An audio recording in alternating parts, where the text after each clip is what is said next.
Hello everyone, welcome to my new mini blog.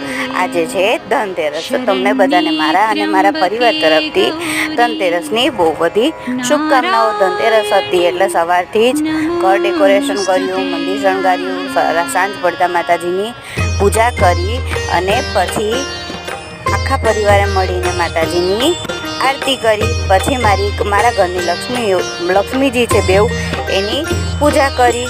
અને જો તમારે ધનતેરસની પૂજાનો ફૂલ બ્લોગ જોવો હોય તો યુટ્યુબમાં મારી ચેનલ છે, તો જલ્દીથી બાયોમાં જાઓ, લિંકને ક્લિક કરો અને ફૂલ વિડીયો જોઈ આવો અને ચેનલને કરી દો સબસ્ક્રાઈબ.